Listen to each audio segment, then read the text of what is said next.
FIR पर जारी सियासत के बीच केंद्रीय गृह मंत्री अमित शाह ने कांग्रेस नेता राहुल गांधी पर तंज कसा है। अहमदाबाद में अमित शाह ने कहा है कि राहुल बाबा को अब हार से थकना नहीं चाहिए, क्योंकि अभी तो और हारना है। अमित शाह ने दावा किया कि 2029 में एक बार फिर नरेंद्र मोदी ही देश के प्रधानमंत्री बनेंगे। उन्होंने ये भी कहा कि राहुल गांधी को समझाने की क्षमता उनमें नहीं है। आप सुने उनका बयान। राहुल बाबा अभी हजी तमे थाकी ना जाओ हारथी।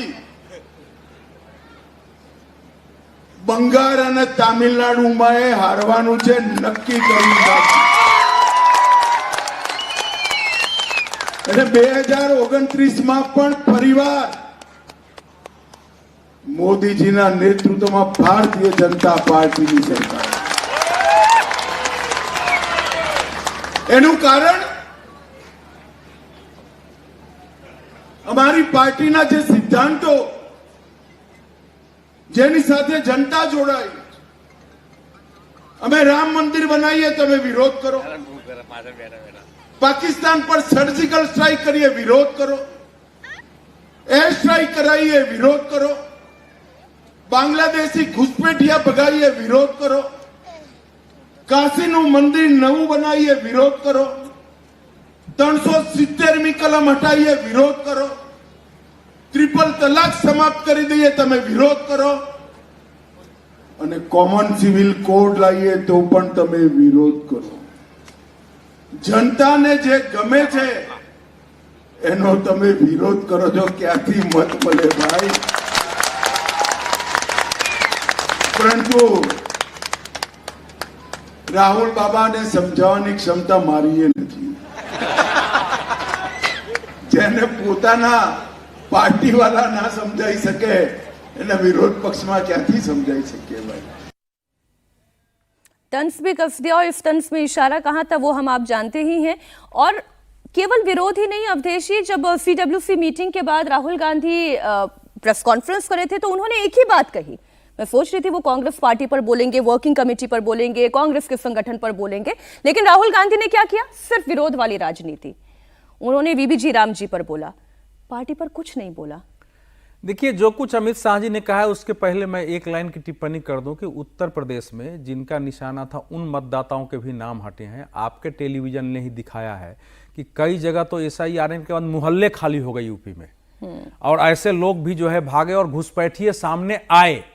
तो ये बिल्कुल ये नहीं कहा जा सकता किसका कटा है वो अलग पक्ष है। अब आते हैं, देखिए इस समय जो कांग्रेस की स्थिति जो है वो नीति, नेतृत्व और रणनीति तीनों पर दिशा भ्रम की एक शिकार, दिशाहीनता का कहे या एक विकृति का शिकार पार्टी हो गई है। जो अमित शाह जी ने अभी कहा है राहुल गांधी जी के बारे में, वो एक वैचारिक है कि देश इस समय कहां बढ़ गया है और राहुल गांधी के नेतृत्व में कहां जा रही है। जब आप राम मंदिर बनेगा उसका विरोध करेंगे, जब काशी में बनेगा उसका विरोध करेंगे, जब सर्जिकल स्ट्राइक होगा उसका विरोध करेंगे, जब जो काम होगा उसका विरोध करेंगे, और जनता इसको चाहती है, तो वो फिर कांग्रेस जीत नहीं सकती है इसमें चुनाव। क्षेत्रीय स्तर पर थोड़े बहुत जो पार्टियां मजबूत हैं वो इन चीजों पर अपना स्टैंड बदलती है। जैसे राम मंदिर पर उनका वो भले देखने नहीं आए लेकिन वो विरोध नहीं करते हैं बहुत सारी पार्टियां। अखिलेश यादव का भी बाद में बदल गया था। राहुल गांधी जी ने अयोध्या में लोकसभा चुनाव के बाद जाके कहा कि मैंने अयोध्या के आंदोलन को हरा दिया है हम लोगों ने। तो उन्होंने बहुत अच्छी टिप्पणी की है विपक्ष के नाते, और बहुत ही गंभीर बात भी बोली है। राहुल जी पर कटाक्ष होते हुए एक गंभीर बात है कि हमारी पार्टी इस समय क्यों जीत रही है, और ये वातावरण देश में है तो आगे और उनकी हार होगी, इसके लिए तैयार रहे और कांग्रेस पार्टी तैयार रहे। तो दो तीन बातें जो आपने कही कि एक दिशाहीनता दिखाई दे रही है, एक नेतृत्व क्षमता की कमी दिखाई दे रही है, आपको ऐसा लगता है, दिखाई देता है? नहीं, देखिए, कांग्रेस पहली बार सत्ता से इतने लंबे समय से दूर रही है, हुई है। 77 में हारी, 80 में वापस आ गई, 89 में हारी, 91 में वापस आ गई, 1996 में हारी, 2004 में वापस आ गई। लेकिन पहली बार 12 साल से सत्ता से बाहर है और अभी 29 में चुनाव होने हैं, उसकी भी कोई स्थिति स्पष्ट नहीं है।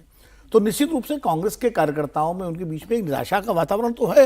और जब पार्टी से लंबे समय सत्ता से बाहर रहती है तो इस तरह के तमाम सारे विवाद और सर शुरू होते हैं। अमित शाह जी का भाषण राजनीतिक भाषण है, उन्होंने अपनी सरकार की उपलब्धियां इसी बहाने बताई और कांग्रेस की कमियों को उजागर किया। लेकिन जो चीजें अमित शाह जी ने गिनाई वो सारी 2024 के लोकसभा चुनाव से पहले हो चुकी थी।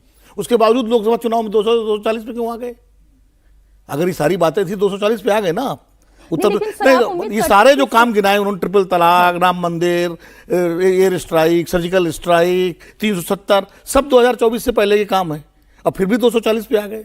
तो ऐसा नहीं है कि सब कुछ हरा ही हरा है ना। ठीक है, उसके बाद आप हरियाणा जीते, महाराष्ट्र जीते, लेकिन कांग्रेस में जीते। सूखा क्यों है? नहीं, मैंने कहा ना, कांग्रेस देखिए आज की तारीख में कांग्रेस के अंदर एक दिक्कतें हैं, इसमें कोई दो राय नहीं है, लेकिन कांग्रेस की सबसे बड़ी समस्या ये है, कांग्रेस का नेतृत्व ठीक। राहुल गांधी के पास है, राहुल गांधी और मल्लिकार्जुन खड़गे के पास है। कांग्रेस का जो कार्यकर्ता है और खासकर जो मिडिल रैंकिंग लीडर है, वो अभी भी इसी भावना में है कि जैसे उनकी सरकार चल रही हो, वो कोई जमीन पे जाके काम नहीं करेंगे। आप बताइए कौन सा कांग्रेस का क्षेत्रीय नेता जो है अपने राज्य में मेहनत कर रहा है, बताइए।